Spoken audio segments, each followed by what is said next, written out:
Welcome back, gang. It's Deltia from Deltiasgaming.com here for a comprehensive build guide for my favorite currently, and that is Greatsword Dagger. It's one of the best to level for beginners, melee, beathead, in your face, action-packed, super fun.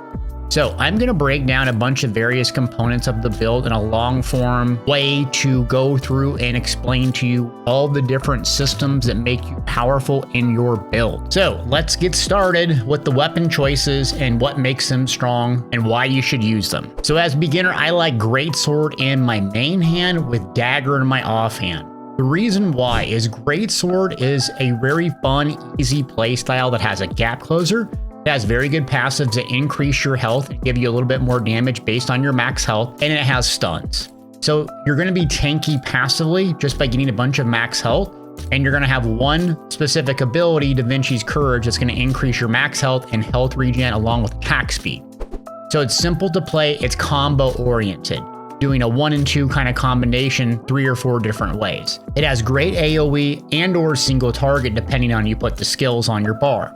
Dagger is the offhand. Now, the reason why Dagger in the offhand is strong is just the passives boost your damage, well, passively, regardless of what weapon you're using. So if you like a lot of skills from Greatsword, you can put Dagger in the offhand and use a couple of the skills to boost your damage, use them as an active skill, but also the passive just boost your damage without having to do much. So it's a great combination. You're gonna lack range though. That's just about it. You have good survivability, so you're gonna have to use a couple gap closers to stay time on target heavy. So a couple different options. If you struggle with survivability, you can put sword and shield on your back bar or your offhand. That will give you even more survivability, useful for doing the tower or something that requires a tank. If you want a little bit more range, you can always go with a longbow instead of the dagger. That's going to have great damage, single target, and it's going to have some passive healing as well. The first thing that's going to happen when you're doing your build is stat points. So you're going to see the stat points here. Now, you're going to get bonuses at 30, 40, all the way up to 70 for reaching this. Gear can increase this as well as just putting the points in. So you're typically going to want to spend 20 in one, 20 in the secondary stat, and then 9 in another. So you're gonna have 49 to spend in total. My recommendation for this build as a beginner is strength because it increases max health, health regen, max damage, and minimum damage. The better damage one is dexterity. This would be my secondary recommendation. It's going to increase your evasion and max damage and critical attacks. So depending on if you need more survivability, you do strength, which increases max health, but also damage, or dexterity if you want just pure raw damage. My recommendation is strength number 1, dexterity number 2. So get it to 30, move dexterity to 30, and then move to perception. Okay, the first 4 skills you're going to get is going to be Balance Brawl, Precision Dash, Stunning Blow, and Death Blow. So the first combination that you're going to have is Stunning Blow and Death Blow. The reason why is Stunning Blow will stun a chance. It has a percentage chance, so it might not always. But after you stun, you can use Death Blow, which deals increased damage to shocked or stunned targets. So I put this on my 2 and 3 key just so it's really simple for me to know which one to use. I hit boom and then bang. That's it. Stun, Death Blow. That's your number 1 combination for single target burst. Next, you have Precision Dash, and then you have Valiant Brawl. Precision Dash is your gap closer. So it's going to charge in direction. It's going to hit enemies in the path. So it's not going to just lock on to a target. It's going to go where you want. Hitting a target increases your heavy attack chance, and it's going to increase your damage per distance traveled. So you're going to want to learn how far this goes visually and try to max that out if possible. You can also use this skill again to go back to the target inflicted in the same area. So you can kind of shoot through them and then go back. So an example would be this little sandworm, go through once and I hit it again and it goes right back to him, stays right on top of him. Stun, Death Blow. And then that last ability is a Valiant Brawl, which is a single target burst ability. So far, Stunning Blow, Death Blow, Gap Closer, extra single target filler ability. Now, when it comes to the dagger, your skills, Cleaving Moonlight is your 6-second cooldown filler spammable ability from the dagger. Shadow Strike's going to be your gap closer. Unlike Valiant Brawl, however, Shadow Strike positions right behind it. I like to have both of these on my bar if possible, because one's going to be off cooldown, especially in a dungeon, and you're going to need to use it to stay time on target heavy. It's also going to bind the target in place. And then you're going to have Inject Venom, which is passively going to put poisons on your weapon, and it's going to inflict that poison status effect, which will boost your damage based on some of your passives that you use. And then you have Brutal Incision. This is going to be used when the target is sub 50% health. It's going to boost damage by increasing critical chance. Okay, so we just had these 4 abilities on our bar. We would pre-buff with poison. We would gap close in. You can see it pushes you right behind. You have to kind of turn your camera around. And then you would hit Cleaving Moonlight for an ability. As soon as it gets down below 50% health, then you do Brutal Incision and finish it off with a Cleaving Moonlight. So that's how those 4 abilities work. Now, when you're starting off, I'd suggest keeping your bar simple like I have mine. So working left to right is kind of your combo and your rotation. So number 1 is your gap closer, go in, then you have Stunning Blow, and then Death Blow, and then Valiant Brawl. So the combo just works left to right and very simple to play. So I hit 1, gap close, stun them, blast them, finish them off. Same thing here, I got 7, so I'm going to pre-buff with 0, jump in, 8, and assuming they're sub 50% health, then I would hit them with the 9 key or Brutal Incision. Come on, little guy. Oh, that just killed him. So it'll make your rotation a lot easier if you work left to right, especially those first 4 in a combo and a rotation.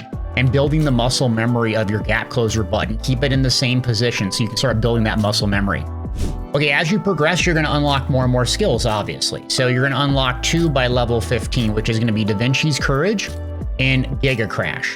And also in the dagger, you're going to unlock Vampiric Strike and Umbra Spirits. Okay, so Da Vinci's Courage is your bread and butter offensive trinket. If you want, it's going to increase your max health, so it can give you some survivability along with health regen, and it's going to increase your attack speed by 15%. Also for all party members within 15 meters. So this is a boost to you, it's a boost to everyone. 45-second cooldown, so it's a long cooldown. However, you're going to use this offensively or defensively. Attack speed by 15% means a lot more damage. Do not be afraid to use this liberally. So as you're going through your rotation, almost immediately after you gap close, or even before, if you want to make sure you get the most out of it, hit it. Then your whole rotation, all of your abilities will be boosted because the attack speed, you'll be able to go through those abilities a lot quicker, thus more damage. Now, Giga Crash is 24-second cooldown, not that much mana cost, 12-meter long, 3-meter wide radius doing AoE damage. It does have a slight delay / channel. So if you look at it, you place this thing, by clicking it once, your 6 key lights up with the target, and you hit it again, and a slight channel. The issue with this is sometimes the critters want to get behind you. So ideally, you want to position yourself a little bit behind, so that way it hits his max targets. Not in a 360 radius, it's right in front of you. So that's your main AoE cleave damage at the start at this level. For dagger skills, you got Vampiric Strike. This is not going to hit very hard, but it gives you a little bit of health, and it has a 21-second cooldown. So this will be kind of an ability you can flex in and out, depending if you just want a little bit more single target. But I figured taking this one off probably priority number 1. And then Umbra Spirit. So it kind of reads goofy, but it's kind of be another buff that you can use, very similar to your poison ability. So it's just going to give you a little bit more damage on melee crit. Attacking a target that has poison activates additional attacks. So that's why you want to hit poison first and then this ability. So usually how I set up my bar is like this. So I hit 0 and then this button. And then I have 2 passives rolling as I jump into combat. And then the same kind of rotation will apply. So instead I have pre-buffs 1, 2, jump in, stun, blast, and finish it off. Now with Da Vinci's Courage, you can increase your overall damage big time by hitting that right there. Then I get I got a filler ability. You can see how fast you're going through the abilities with Da Vinci's Courage. 45-second cooldown, so use it at the start to really boost your overall damage. And then use your 6-key Giga Crash when you need some AoE. So let's say you're at level 25 now, you're going to get access to a couple more abilities, and therefore you're going to have to make some decisions on what to use and or why. So you're going to have Devastating Tornado. This is a little bit deceptive. You basically sit there and channel for a long time. The more targets you hit, the more damage it will do, and you can kind of move around and spin to win. So you're only going to want to use this when you can reliably hit multiple targets for a while. So that's why it's useful to toggle. You got Willbreaker. So at first I didn't really understand how to use this ability. It's around you, but the thing that makes Willbreaker stronger is it's going to weaken targets by decreasing their defenses for 6 seconds. Thus, you can use it on cooldown to boost your overall damage for 6 seconds. So before you go into your huge nuke combination, you can use Willbreaker around you in an AoE and then boost your damage as long as you can get those abilities in within 6 seconds. And then you're going to have knife throwing and ankle strike. I tried these 2 abilities. I don't think they're worth running currently, so I don't even fuss with them. So at this stage, you have some tough decisions to make. You got to have Willbreaker on. Depends on if you need AoE or you need single target. You can use Willbreaker or Devastating Tornado, but Willbreaker is almost mandatory because of that weakened status effect. So I'm going to drop Vampiric Strike for another AoE ability and have an AoE here and an AoE here. So now if I jump in here with these guys, you can see I'll hit this Willbreaker and a green little circle comes up, that mark, that target, and I can hit it again, and then it's debuffed. On the right-hand side, you can see the little red thing counting down 2, 1, that's the debuff. Also, I changed my UI from the default because it's much easier to see when the targets that you're hitting and or yourself is much closer. Okay, so we'll gap close in. You can use Willbreaker to debuff them. You're gonna need to click it twice kind of quickly, and then stun, and then hit, and then combo. So now you throw Willbreaker in for another AoE debuff. You have to click it twice because it is like a conal thing. So you can click it twice, get another debuff, increase your damage via the defensive reduction. Now you're going to work towards 36 where I am at and kind of towards the end of the game until you get to level 50 with a couple of abilities. So Devastating Smash is a stun, and Ascending Smash is a skill that you can use to knock someone prone. So you can read it here. It can inflict prone against bound, sleeping, or stunned targets. And you have Devastating Smash, which leaps to a target, kind of like a gap closer. It does 3-meter AoE, and it can stun.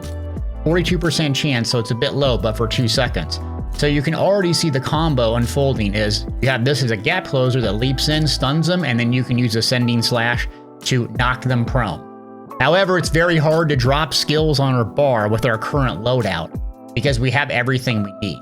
Depending on how often you are using Shadow Strike would be my thing that you would drop because you need Precision Dash to close the distance. You need at least 1 gap closer, and then you have this. If you're doing boss fights, you can drop Stunning Blow because some of the bosses can't be stunned and slot an ability here. But overall, these are your bread and butter, very simple, easy skills and rotation to use. Okay, when it comes to passives, Robust Constitution is going to increase your max health and health regen.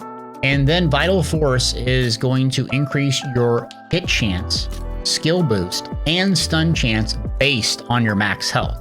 So these 2 work hand in hand, hence why the strength attribute is really helpful. You also have Cold Warrior, so this is going to increase your heavy attack chance against stun targets, also going to increase your critical hit chance.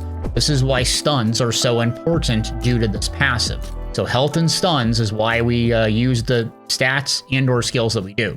And then Victor's Morale, dealing damage with the skill restores health and mana.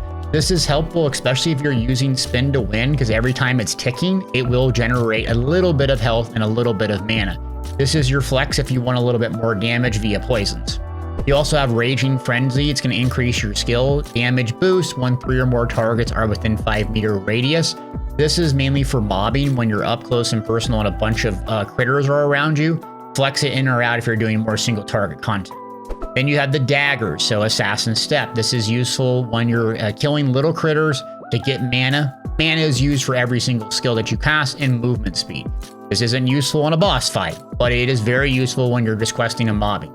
Assassin's Instinct is going to increase your critical hit chance by 146. You'll notice here it's passive. You don't have to do anything. You can just slot it. Mandatory to put this on your bar. And then you have a couple others that, just depending on if you're using the poisons all the time, this can be helpful just to passively increase your damage over time. Using a mobility or movement skill is going to increase damage reduction and ranged evasion. That's not going to be that useful for us because we're not going to be using a whole lot of that. Another poison one that you can use to debuff the target. So these 2 poison ones are your flex. Now when it comes to defensive skills, Iron Point Parry is useful if you're going to stun, while Block Blade is helpful for mana regeneration. I currently do not struggle with mana cost, so I use Iron Point Parry to get the stun. If you look at this tooltip, it has like a gazillion different things on it. So I'll try to explain defensive skills quickly and not take a PhD lecture on it. So if I hit it once, I can go in a direction. If I hit it like this without using a directional button, it blocks. So you can use it one of two ways. You can use it to create space. That's called directional in the tooltip. Or you can just use it when it's doing the purple little circle. And you're trying to time the purple little circle when it counts down to do a perfect fury attack. Like this, boom, perfect. And that will stun them or give you another little bonus depending on which one you use. So it's just when the circle is just about to overlap, but don't feel like you have to save your stamina. Use it as a mobility tool. Now, it doesn't do a huge amount of space, but it's enough. And you can see you have about 3 dodges where you can't do it without that. So you can see that bar filling up. It does take a little bit of time. Also, when you're in the middle of a channel or a toggleable, make sure to still block, time that perfect fury. Usually the benefits outweigh the cost of doing it, especially you will be interrupted constantly if you don't. Also, when you do the defense, I missed the perfect right there. Then you want to go into your full attack, because most likely the mob, depending on how you're memorizing the mechanics, will not go into back-to-back fury attacks. Once you've encountered the enemy, maybe in the tower or here and there, you might know that some mobs will go back-to-back, but most likely they won't. Wait for that fury attack, block it, deal with it, and then go into your full damage rotation so you're not going to be stunned or immobilized or harassed. Okay, now upgrade progression. So you're going to be able to upgrade these skills with these little books as you get them. You can right click and you can upgrade them. You want to make sure that you're upgrading the right ones depending on the amount that you're using. So obviously if you're using the gap closer, stunning blow, and death blow, those are kind of like the core ones along with Da Vinci's Courage. Da Vinci's Courage you're not taking off your bar. Same with these, along with Valiant Brawl. So typically it's safe to go after stunning blow, death blow, Valiant Brawl. Depending on if you need a gap closer or not, you don't have to focus on this one. Now for upgrading these, I like Inject Venom because I'm going to use it as a pre-buff. I also do like Shadow Strike since I use 2 gap closers. And then this is going to be your single target spammable skill. It's also worth upgrading. But don't experiment and do a whole bunch of them. Stick to the ones that you use, boost them up. Now, if you do screw this up, you can swap. So if you maxed one out and you use all these books, you have skill conversion books. So don't feel like you just screw it up. You'll eventually max all of these out if you play for a long time. It goes from green to blue to purple. So after you hit a certain amount, then it will turn rare, and hopefully when you get to epic, you'll have an extra effect with it. That's why it's really important to prioritize the skills that you use. Now, skill specialization, I'm not going to break this all down since it's a beginner one, but what I will tell you is you have these points you unlock pretty early in the game, and you want to focus on the ones that you use, obviously like damage increase or cooldown reduction. Almost always take a damage increase or cooldown reduction because you're always going to use it. So you'll have a couple down here you can use, and something like Da Vinci's Courage. Increased duration, perfect. Damage reduction, amazing. Increase instant healing, yes please. So this is your priority one to level up. I don't mess with the chill or whatnot on this, but just common sense. Damage increase, damage reduction, duration increase, cooldown reduction, so on. If that weren't complicated enough, you got weapon mastery. So you need to pick a basic one that you can do. I think you get 16 points. So typically you want to max out one first, in my opinion. I like face off if you can go over each of these individual bonuses, but they're kind of built for, one is it's charge, right? So what is it built for? Well, movement, mobility. The other one's built for stuns, right? Stun chance. The other one's built for damage, which is face off. So depending on what you need, since we're speccing into strength, it makes sense to go with the damage specific mastery tree on Greatsword. And on Dagger, same thing. I'm going to go with the assassination, which is the damage based one. If you're using poisons and using those 2 poison passives, poison will be the secondary choice.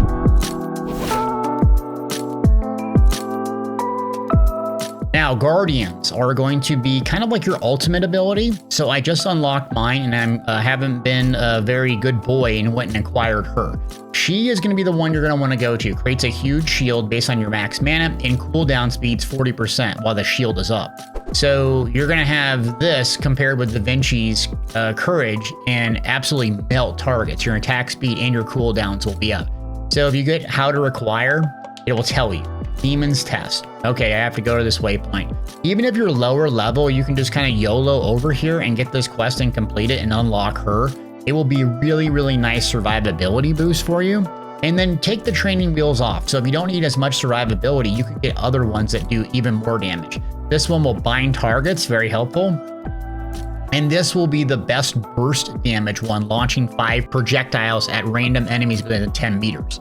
So priority when you start out would be this for survivability. As you take the training wheels off, you don't need any more, go for this one I can't pronounce for more damage. Okay, weapons and armor. So your number one priority when you very first start out is you're gonna have junk weapons and armor is basically to get all greens. Specifically your accessories, they're gonna be empty. Your hat and your accessories are gonna be empty along with your cloak. So those are the ones you're gonna wanna target. So a way to get accessories pretty quick is these contracts. You're gonna unlock them, I think, at level 12, but if you highlight over them, it'll say lithograph accessories. The lithograph is just basically the crafting mat that you need in order to craft them. So do the contracts that give you this. You can also hit refresh to kind of change which ones you're gonna get access to. That's your number one priority. Unlock the accessories, get them green. Now on your gear in specifically, you're gonna get a bunch of greens just by playing and doing the main story. You're gonna wanna upgrade these and enhance them to 6 to max them out. So in your inventory, you're gonna get these things called armor and weapon growth stones. So green can max out to 6. You're also gonna get blue. Why that's important is once you get a blue by completing some of the main story quests, you can see each little chapter will give you a blue. So by the end of completing the main story, you're gonna have most likely all blue on your body. Hence, don't freak out about your gear specifically. So you're gonna take what you have in greens, max it out to 6. Then when you transfer it, it will be automatically 3. For this one here, I had one that was already at level 6 green. And then when I transferred it by doing this, it turned it into a 3 blue, saving you a ton of mats. So if this isn't confusing, in summary, look at getting the cloak and the accessories by completing the contracts, getting the lithograph, crafting the material. Work to leveling them up to 6, so that way when you get a blue, you can transfer the materials and it'll automatically be a 3. Continue to level it up and work on the progression, just simply going from whites to greens to blues. Once you hit endgame, you should have 1 purple at level 50, and then you can work on more advanced gear. Some other tips for you is consumables are extremely important, and they're kind of misleading on when to use them and why. So you're gonna have access to recovery crystals. These are your potions, your burst heal. You're gonna be using it at a minute, and if you join a guild, you can get some more advanced ones, so make sure you join a guild. You can put them on your quick bar. Use these when you need a big heal. So I have 11,000 health with this character, so you can see this is about 10% of my life, roughly. So as soon as I take a big chunk of damage, about 2,000, pop one of these. They're very easy to get, very cheap, and it gives you a heal regardless if you have a wand and tome. Number 2 is remedies.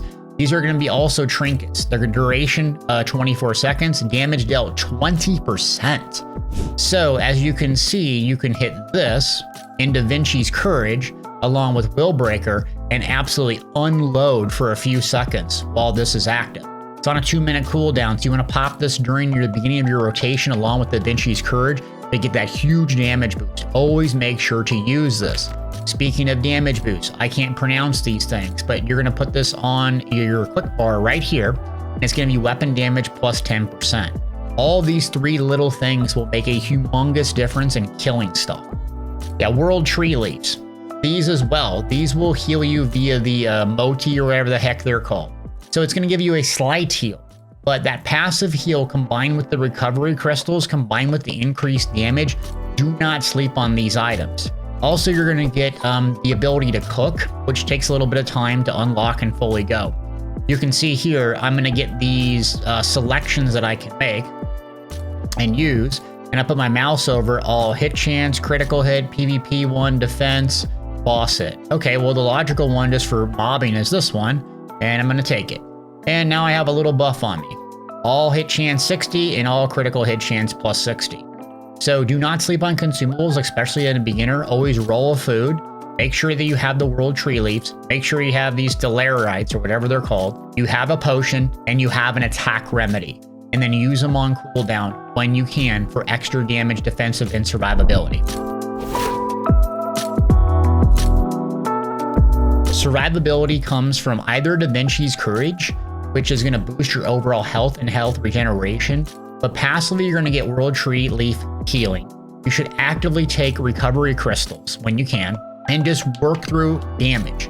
You do not have a wand with this build, so you're not going to be able to sit there and passively heal yourself. So damage is your best friend, along with Da Vinci's Courage. For movement, you're going to have a couple of gap closers that you can use. Shadow Strike, which is the dagger, is going to place you right behind a target. It's going to lock onto a target.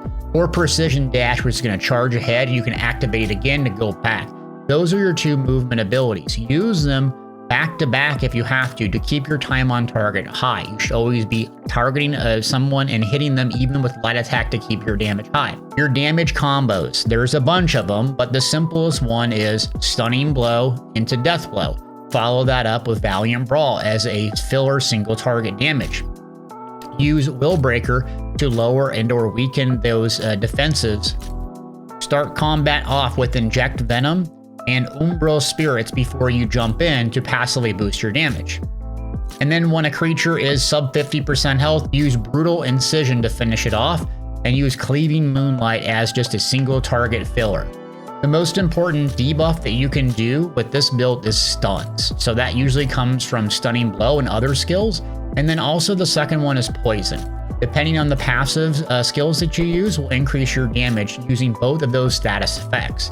Guardian, make sure to get the proper Guardian selected. By default, level 25. After Chapter 5, you'll have one, but go work on unlocking one for defensives or the offensive one, depending on how your build fills. Rotation is just simple. Buff up, charge in, Stunning Blow, Death Blow, AoE, or single target skill to follow. Use those remedies and those consumables. Do not forego them. They really work. And if you lack survivability in your offhand, go to Sword and Shield instead of a dagger, or go to a wand if you just cannot stand not having healing. Well, gang, that is a beginner build. I hope you got something out of this. If you did, leave me a comment in the description below. And if you want more of these, I'd be happy to do them. This is my favorite. Should be hitting level 50 pretty soon. And can start working on the other weapons because it is going to be a grind to get all these skills, gear, and weapons maxed out for all the different builds. Thanks for watching.